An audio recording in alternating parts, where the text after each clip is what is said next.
Welcome to the Top Business Leaders Show, powered by Rise 25 Media.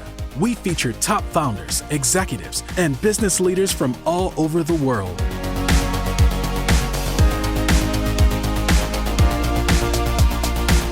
Chad Franzen here, co-host for this show where we feature top restaurateurs, investors, and business leaders. This is part of our SpotOn Series. SpotOn has the best-in-class payment platform for retail, and they have a flagship solution called SpotOn Restaurant, where they combine marketing, software, and payments all in one. They've served everyone from larger chains like Dairy Queen and Subway to small mom-and-pop restaurants. To learn more, go to SpotOn.com. This episode is brought to you by Rise 25. We help B2B businesses to get ROI, clients, referrals, and strategic partners through done-for-you podcasts. If you have a B2B business and want to build great relationships with clients, referral partners, and thought leaders in your space, there's no better way to do it than through podcasts and content marketing. To learn more, go to rise25media.com or email us at support@rise25media.com. Amy and Vivi Wanderley-Britt are co-owners of 360 Degrees Restaurant Group, whose brands include Pig in a Jelly Jar and WB's Eatery. They have decades of experience in the restaurant industry and in media and community outreach. They understand that a great restaurant is about more than food. It's also the center of a community. That includes guests, neighbors, staff, and everyone who could use a smile or a helping hand. Amy and Vivi, thanks so much for joining me today. How are you? Oh, we're wonderful. Thank you for having us. Yes, thank you for having us. We're excited to be here. We're doing great. I appreciate your time. So why don't we start with Amy? Tell me a little bit about your background in the restaurant industry. What was your first job and kind of other jobs along the way? Well, my first job was McDonald's, and McDonald's is very much a part of who 360 Degrees Restaurant Group is, honestly. Mm-hmm. I learned a lot along the way, and I learned specifically that it was about teamwork and needing a process and being people driven. So for us, we could have prosperity and enjoy restaurants, really for more than they are. Just that's kind of been a big thing for me along the way. McDonald's was 16 to 27, and I left to go find myself in the world and finish a degree. And now we own 4 restaurants. Wow. And I credit McDonald's for it every day. I really do. So you started at age 16 at McDonald's? I did. What did you do there? What did you do at that time? I was a shift leader in Dyersburg, Tennessee. I had turned 16 and my parents gave me my brother's car and said, good luck. And my brother happened to be working at McDonald's at the time. He didn't end up staying as long as I did. I really enjoyed it. I came from volleyball, softball clubs and really being involved in McDonald's. It gave me this space again with process and teaching hospitality that went above what my coaches in school were providing. So I really gravitated towards it as a safe place. And I still bleed ketchup. She does. So you started as a 16-year-old shift manager. What did your progression there kind of look like then until age 27? Oh, let's see. I was the youngest GM in Memphis, Tennessee at 20 years of age, working for the Fred Tillman Group, or CMI, running their highest volume store, breaking records for Beanie Babies well before they were a 24-hour concept. My team and I thought it would be fun, because of course we did, to stay open 24 hours and sell Beanie Babies at the time when people were camping on the lawns. So yeah, I have tons of stories with McDonald's, learning how to work with folks not speaking Spanish, where I still to this day, unfortunately, struggle with languages. I say that we teach each other restaurant. But it began with McDonald's and teamwork and understanding process. And 16, it was a job to pay for all my extracurricular activities and my car.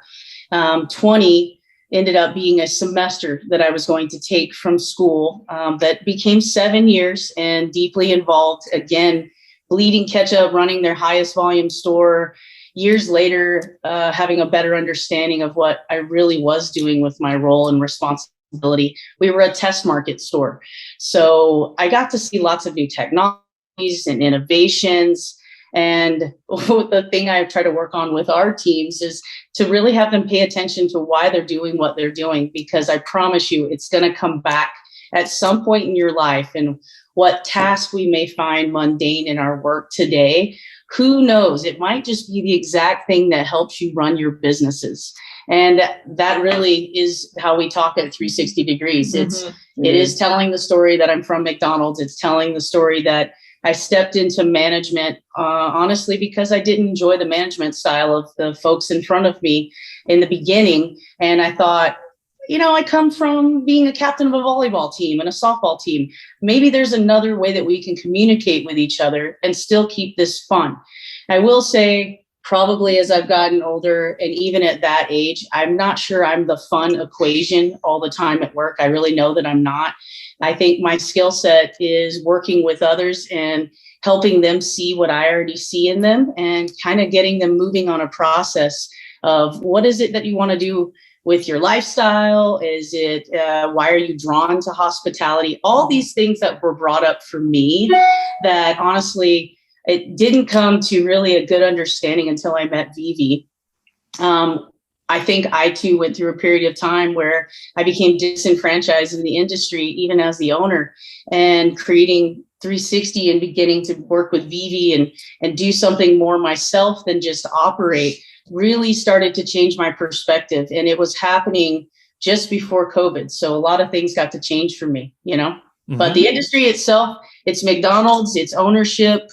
For 15 years, I say that now as a joke. I've been signing my checks for 15 years, guys.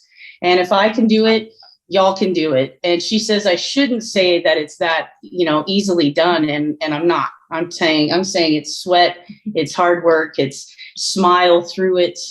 But it's really recognizing that you can't do it alone. And no part about the hospitality industry is driven that way for me. What about you, Vivi? Tell me a little bit about your background. Yeah, well, I'm from Brazil. I am from São Paulo, Brazil, and also played sports. I played soccer, futsal for years, played volleyball. So was always involved in team sports. I actually had a career in marketing. I worked for advertising agencies for about 20 years. I moved here about 18 years ago, and I was fortunate enough to actually working as a banquet server. I had never served before. I was curious, but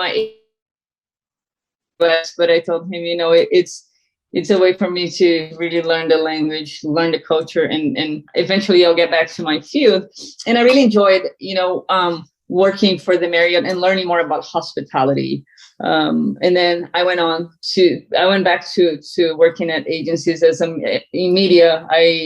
My last job, I was an assistant media director for MRM, which, corporate America, was there for almost 10 years, loved my job. But then after COVID, Amy and I had been talking a lot, we need to grow the business and we're going to have to hire a few different people with few different skill sets. So, I'm like, okay, I think I need to change, love my job, love everyone, but I need to change. And if I'm going to be working 65 hours, I might as well work for us, right? And help you grow the business. I mean, she's done a fantastic job growing.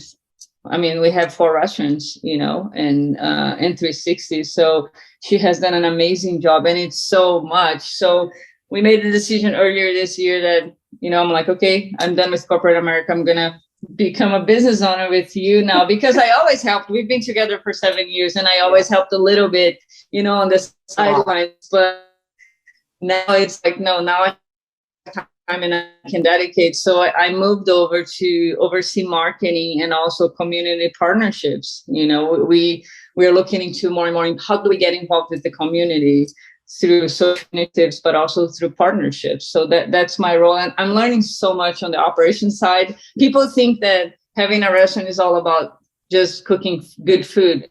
That's not at all. It's like, if you do not have the operations side dialed down, there's so much that goes into it. And I always look at her, and I'm always fascinated. How could you have managed all of it by yourself for years? Yes, you had teams that you worked with, but it's a lot on the behind the scenes that people usually don't know, right? How to manage the costs and finances, and how to keep the teams inspired.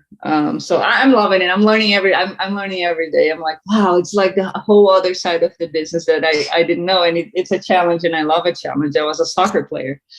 Great. Can't find egg cook, you guys. She accidentally got stuck on saute with me the one morning that a rush came in, and Vivi learned line 1 and egg cookery. I tell you what, culinary school, just come work a holiday. You're great. Yeah. Perfect. Kind of like SpongeBob with like pans, and I'm like, oh my God, eggs. This is fun. It's good.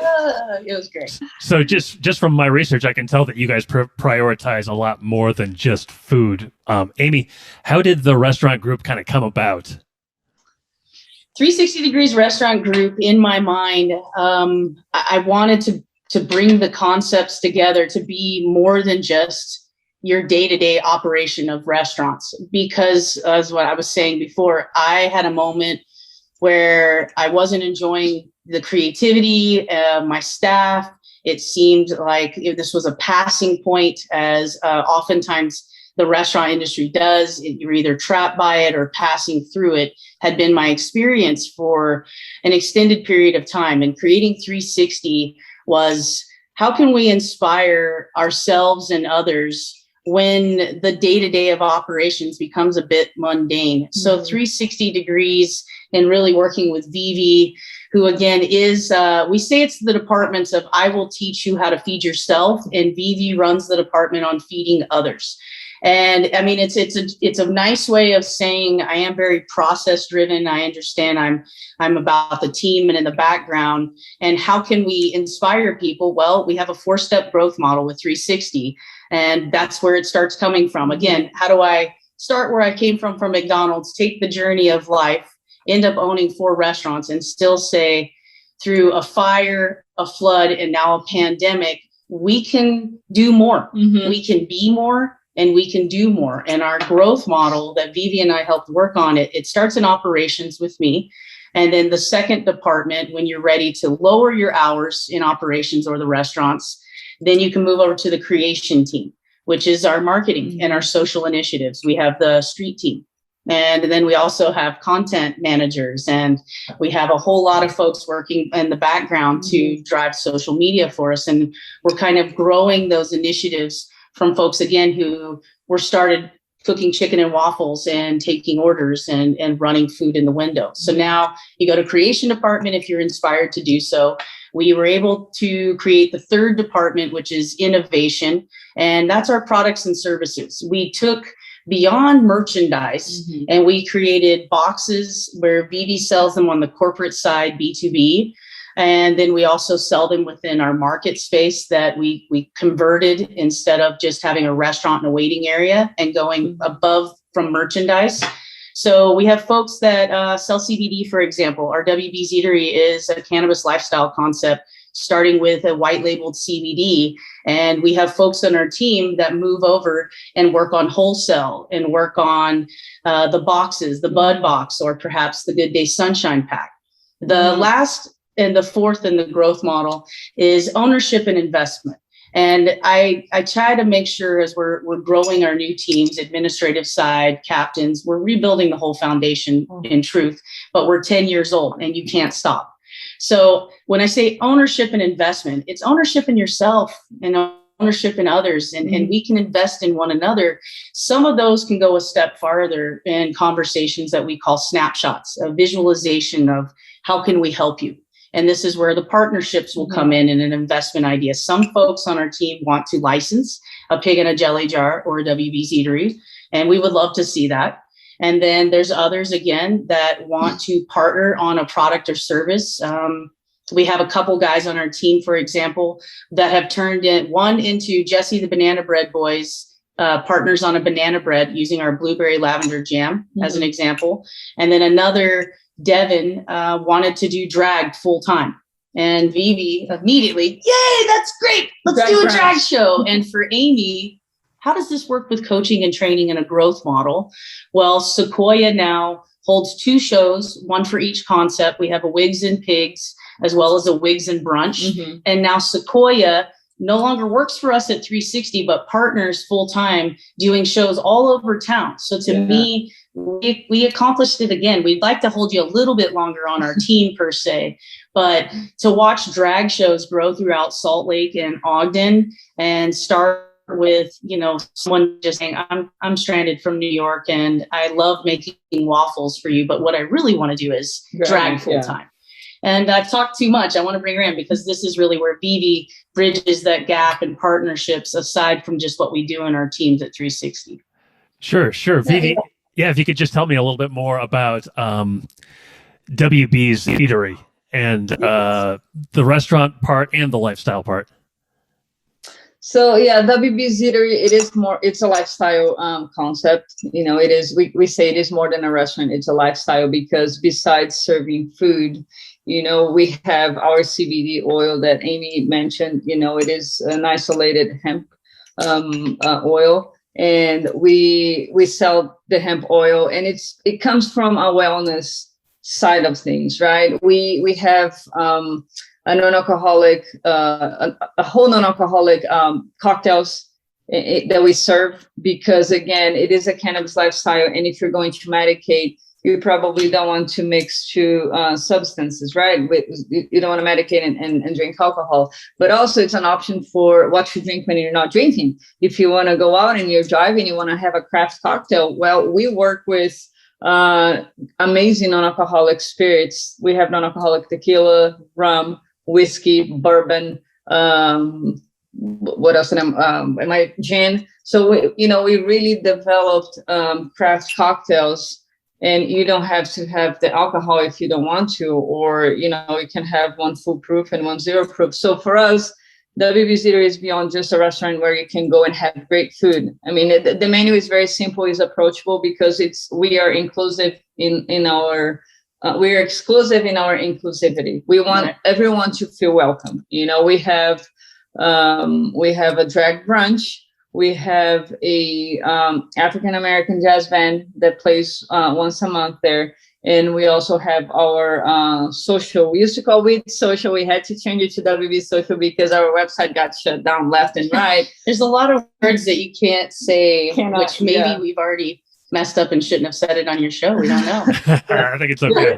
We basically bring the cannabis industry together with growers and, dispensary owners and bud tenders, patients. We just want people to feel like they have a space where they can freely talk about, their medication. Amy's a medical card holder, and I'm just an advocate because, I do believe, I know how much it helps her. And, people are not talking about depression. They're not talking about anxiety. And you have an example here, a very successful business owner that has those things going on. And, for us, it's important to have a space where everybody can just come and talk about it and say, hey, it's okay. You don't need to feel like you're coming out of the closet when you're talking about medical cannabis. And we have a balm that we're working with the local back balm that we are working with the local hemp company. So it's a hemp balm. We have a hemp CBD treat that we created, a wags and barks box. So there's we created all these gift boxes that we ship anywhere in the US, which is where our e-commerce site came about. How do we make money beyond the restaurant? During COVID, no one was going to the restaurants. Yes, we were doing a lot of to-goes, but how do we sustain the model and reach beyond borders, right? Beyond Utah. So that's a way for us to do that. Did COVID lead you to do these additional things beyond the restaurant, like the CBD packages and things like that, or had you already thought of it and we're moving in that direction anyway? They were already conceptualized, even to the point of how we would change the hospitality service from the operational side, starting at the counter. We're a no-tip model. We have a hospitality fee that we incorporate, all these type of things.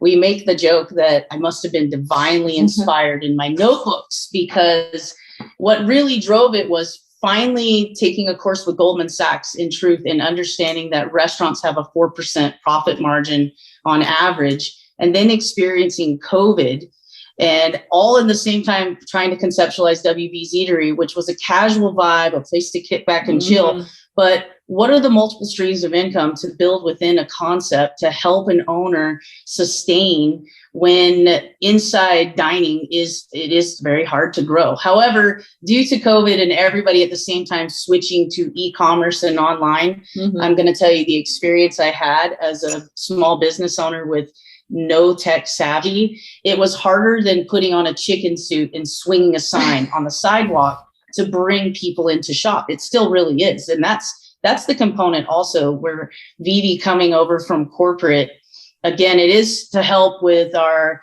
marketing and our branding, but it's also, Vivi, what in the world do you do to build, what's Shopify? What is all of this that is so necessary to exist, aside from the fact that, yes, we're still staffing our restaurants and starting people in operations, cooking and doing the activity of serving, but we want them to own. Yeah. And I know what I've experienced, and I was better than average, and not because I knew it. In truth, I'm still trying to organize myself at this point. I'm still trying to teach how to read a profit and loss statement. I'm trying to take what I learned 30 years ago at Hamburger University and now own 4 restaurants, be successful, be damn lucky, really, in truth. And she asked how I did it. It's because I didn't have a choice. It went well beyond needing a paycheck and a job. It went to, our house. And now, wow. And we're still not through any part of it. As an entrepreneur, you're constantly in this up and down is what it feels like. And I'm just trying to reach the happy middle of the road where products, services, people, food, customers, we have this symbiotic relationship, and it can be a little less feeling like a nosedive is where it's been for a bit for us in business. So the products and services, I wouldn't say they're even working yet. I would say all of this is in infancy because of where we're still rebuilding. I will say she replaced average catering for me last year with products and services to corporations buying gift boxes. Yeah. That was more than I wouldn't have had a team for catering. Nobody was performing catering. And as a small business owner, catering in this seasonality for me, it's what you need. And now we have catering, we're building it. And now we have products and services. So still, how do we create a business model that is more than a restaurant? Yeah. For us, it's a lifestyle, but also where can we see other business owners go when it's no longer just inside dining? And thank goodness we have online if you support the platforms and third parties. And I see it as a necessary part of growth to continue this industry, especially at this point in time. Yeah. And then how do you keep people excited when the world seems just a little bit over the threshold of normal stress? Yeah. So can you tell me a little bit about Pig in a Jelly Jar, Vivi? Pig in a Jelly Jar. Well, I'll let Amy talk a little bit more about that because she started 10 years ago. Yeah, she started 10 years ago. Well, it's uniquely Southern inspired and brunch driven. I'm a Southern transplant. I've been here. She did the math because I actually have no idea what time is. Time is so strange to me. But yeah, I've been here 15 years. Yeah. And when I moved here as a transplant, I do love it. I moved every 4 years, and this is the place that I've landed on where I say I've actually put up roots. And what was missing for me at that point in time were some of the foods that my mama and papa, would cook, or foods I had along my travels that really inspired me. Chicken and waffles were one of them, and I love how comfort food is a common thread that really we can take anyone to the dinner table, and through conversations with food, we're all one. Who inspired this dish is often things that'll come up for us, because even chicken and waffles, to me, that's not what my mama and papa would have put together. But it coming together in a space in Salt Lake City, and then I'll say Lay's creating a potato chip didn't hurt my business either.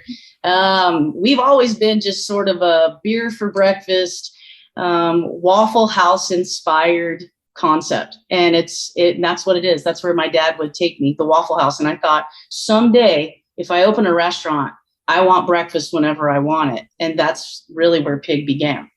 Perfect. Yeah. So, it looks like Pig in a Jelly Jar has 3 locations. WB's has 1. Which was the first location? And what were the early days like? Oh, well, I feel like we're back there, to be honest. It's the Liberty Wells, which it's a hop, skip, and a jump from our house. It's the park where we walk our dogs. It's where I've spent the 15 years that I've lived in Salt Lake City, and I've had Pig in a Jelly Jar for 10. And thank goodness I've had Vivi in my life for 7. And I know that's how I've successfully made it with a smile this long. She reminds me to have the gratitude in all things. But that little space has I mean, 12 tables now. We had 49 seats pre-COVID, and now we're down to 25. I didn't bring the tables and chairs back inside. It was a very small, jammed up, turn and burn mentality. And one of the new changes was starting the hospitality at the counter and ordering from a menu board. Every other aspect of hospitality will continue, but from that one space to really deliver the messaging and how are you, that change has been one of the few that we've just recently brought on. But other than that, Pig is the exact, to me, that it's been in its infancy. It's beer for breakfast. It's a greet from wherever you are in the restaurant. They could be back by the cooler. And if you walk through the door, it should be, hey, friend, how are you? We'll be right there. And the teams and the staff, they really do imprint a bit of themselves on the concepts. I have to say, they're the ones that end up shaping it. And we just try to keep it in line with traits and values of kindness, as we were discussing earlier. But chicken and waffles, ham hash, beer teenies, and Bloody Mary lagers. Those things are there. I don't put the beer in a paper bag any longer. We've polished ourselves slightly. Graffiti on the wall, graffiti on the wall, loud music. Yeah, fun environment, fun brunch environment that, if you want to lift your spirits, go there. So how long was that first location running before you decided to, expand? 2. 3. Vivi, I call her Rain Man. It'll be somewhere between 2.5 and 3, I promise. But and then I met. Well, there it is. Yeah. Pig is 10. Yeah. It is 3 because we've been together 7 years. She's doing the math for me. And we opened the Ogden location second. Yeah. 2 years after we opened. Correct. So they're we had all of our restaurant children, our spaces, as I like, our little entities. They do take on their own personas. The middle child is Ogden, and I'll say as a middle child, they're self-sufficient. Matter of fact, I have to pop in and they're always like, who are you? And I'm like, okay, sorry guys, I apologize. But one of the others tend to take more of my attention, and now operationally still rebuilding and trying to find support. Vivi is running the administrative side. So that's more helpful. But fun. Yeah, the third one's Pig Kitchen, and the fourth, the baby's WB's Eatery. Yeah. So what made you decide to? So you expanded to 3 locations, and then you just decided to open up a whole new concept. What led to that? Well, it for us in really working with WB's Eatery, first it started because this concept grows. That's why I think it's really cute that it's a cannabis lifestyle concept. It originally starts with Vivi and I debating why we can't find the sandwich we want like we had in Europe. And then this type of bocadillo conversation. And so the WB's menu being Latin European inspired, and it's Wanderley-Britt, or is it Weed and Bites? Because the concept's going to grow as the industry grows. So it starts with our sandwich. It's her mom's chimichurri recipe. Yeah, it is on the menu. And churro donuts. And the CBD comes from, again, the wellness of her back pain and finding that it works. And me being in so much pain that I'm actually having an ultrasound done at this point in time. And we find all these wonderful things out that it's stress and it's anxiety. And so I start utilizing CBD. And then through this process, it takes us on a whole other journey of, oh, wow, I'm not just beat up from the industry and the long hours and days. There's really something more here. And WB's Eatery growing into the cannabis lifestyle concept and taking an entertainment standpoint, because we are a restaurant, and the CBD and having socials where you can purchase it and you can incorporate it into your dry cocktail, into your food. Those were things that came from us and our experience on how these things started to work. And then how can we really bridge another gap on having conversations about cannabis and CBD and incorporating it into your lifestyle? Because where I was raised and where I've come from, it would be fine to drink and maybe even be passed out in high school on the riverbed. Let's just say it probably happened. And if you consumed cannabis, you were just not someone who we could even associate with. And I think for me and for so many others, it drove a passion of you're keeping medication and conversation away from folks, that it's the only thing that's really worked. And so WB's Eatery, it's our vision of a place for people to chill and hang out and then ask these questions. And still, if it's not for you, she brought up a great point. She said someday it'll be in the same way ordering a dry cocktail or dosing with your CBD. It will be in the same light as vegan or vegetarian. Yeah, because how many times you would ask a vegan, why are you vegan? You know, we don't drink. They ask us, why don't you drink? Well, does it matter? It's just a lifestyle It's choice. a lifestyle choice. And so I think you will get there. We're not there yet, but everything that is new, people tend to question a lot just because they want to learn, right? Yeah. They want to learn more about it. So I think, but, and you know, we have a full liquor, we have a market at WB's Eatery. It's the same menu all day. So you can get breakfast for dinner or dinner for breakfast if you would like. We have fun drinks, whether it is with alcohol or not. We have lattes. So it's very inclusive. You know, if you go it's a beautiful space. It's different from Pig. It is more of a relaxed environment where you can go on a date or you can just go by yourself and work if you would like. You know, it's a fun place. Can we tell you the truth? She took me to Amsterdam and I was disappointed. And granted, I only went to one cafe, but I looked at her and said, I'm uncomfortable here. There's got to be a better way. And there's got to be something more to creating a space. And still, WB's Eatery isn't intended to ever turn into a consumption lounge. It's intended to have a dispensary vibe and a place for you to hang out and work on your novel or do whatever you would do in a cafe space where you're not being rushed. Where at Pig in a Jelly Jar, it definitely is a little bit, it's a hustle and bustle brunch. Mm-hmm. But WB's Eatery, it will continue to grow and change, but really that is it. It's already become this thing that it's what to drink when you're not drinking. It's chimichurri steak sandwiches and Brussels sprout tostadas. Mm-hmm. And what is it? I think probably the community is still a bit confused because they know Pig and this thing that has a bodega and you sell cool bud vases that also look like a flower vase. That's interesting. And then you have dry cocktails and you have a grab and go with dry Prosecco's. Wait a minute. What are we doing here? What are we doing? We're providing a lifestyle choice. We're saying what to drink when you're not drinking. And for folks who are medicated, which is where we are in Utah, then here's the space for you. Mm-hmm. And here's products and services. And if you're a drinker, I still say it's what to drink when you're not drinking. Say you're on that really important business trip or date.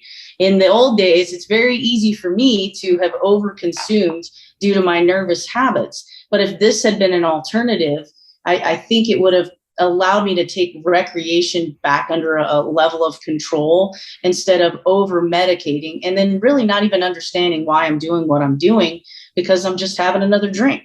Yeah. But now I can, in the same way I can have an Impossible Burger, I can also now vary my recreational plans. That's kind of what it's more about. Okay. And you guys donate a portion of your proceeds to various causes or places. Is that right? Yeah, so we have a couple of different initiatives. So we partnered with Volunteers of America, and we cook breakfast and lunch for them twice a week. So, we thought it was important for us to do that. The community has always supported us, and it was time for us to support the community. And we were at a point that we could. So we started with that initiative last year. And that also allows us to, show our team that, have some self-awareness because we never know what situation we're going to be in tomorrow, right? And what I like about Volunteers of America is that you don't have to be homeless to go there. If you don't have money to buy a meal, you can just sign up to go there to have a meal. And I think that's important because, again, we never know what tomorrow is going to bring. And for our teams, you're doing something good. We are paying you to be here and not just to do work, but we are actually providing a meal to someone in need. So for us, it is important that, we have that. And then we do partner with Ogden Contemporary Arts, which is OCA. It's next door to WB's Eatery. Every time we have a social, we partner with them because usually they have a new exhibit. And we will bring our attendees to OCA and then we'll donate, the amount of people that go through the doors. That's how much we donate based on the ticket price. So it's a nice partnership next door to us. And then we also have the socks. She's wearing. Nice.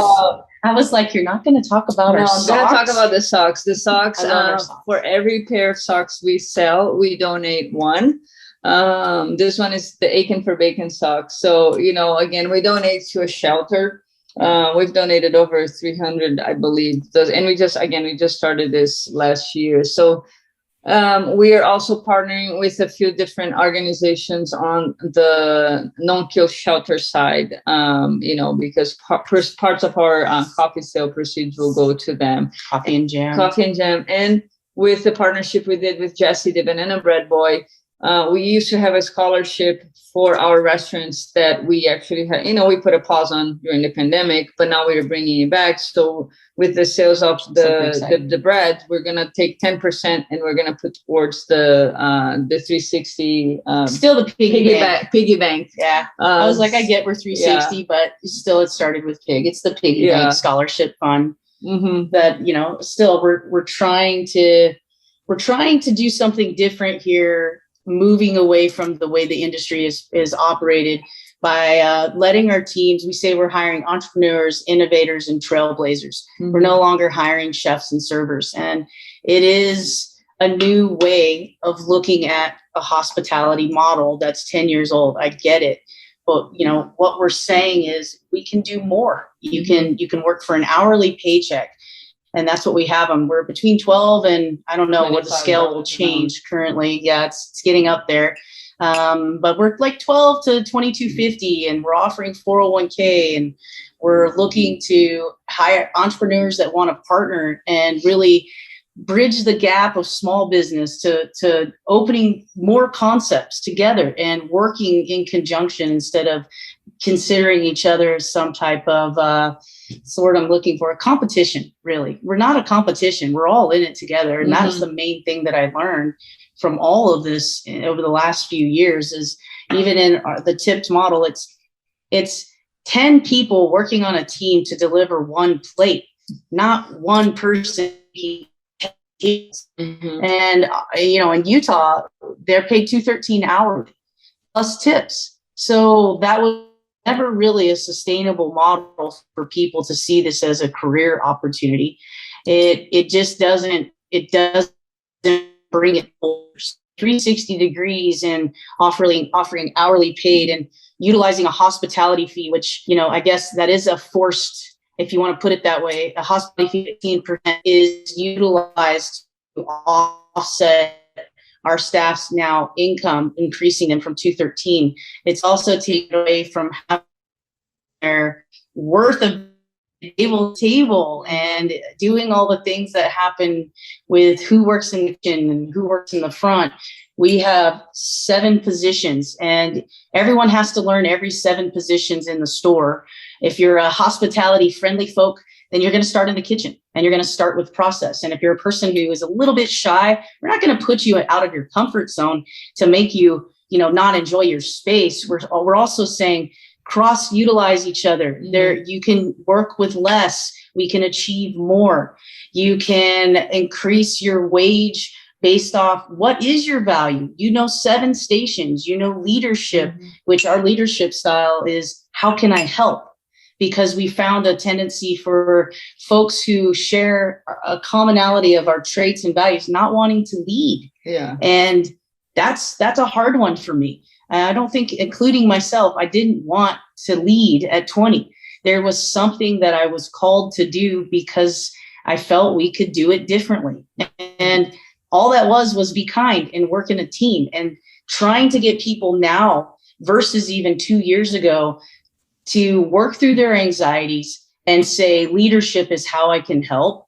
That's a huge challenge. Yeah. Aside from cooking waffles and learning how to take orders. And that's to us where it starts. It's who are we and why we do what we do.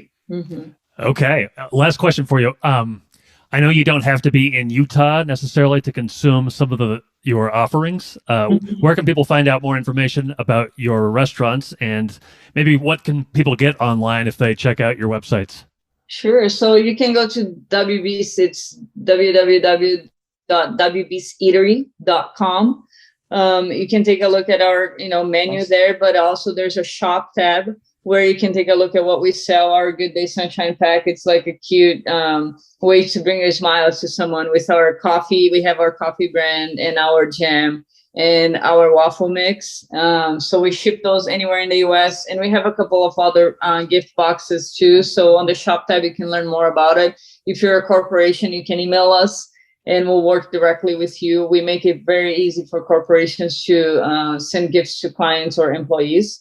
But then, speaking with them it's easier just because of the bulk purchase. But yeah, we wrap every box we send out, we actually wrap them as a gift. So when you get them in the mail, it's a present. So it's just, again, another way to, bring a smile to everyone, to their doorstep. Yeah, absolutely. Okay. Well, hey, it's been great talking to you guys. It was fun hearing about your brands and all the innovative ideas that you guys have. I really appreciate your time today. Thank you so much. Thank you so much. Thank you. We really appreciate you. Thank you. Talk to you soon. Thank you. So long, everybody. Thanks for listening to the Top Business Leaders Show, powered by Rise 25. Visit rise25.com to check out more episodes of the show and to learn more about how you can start your own podcast.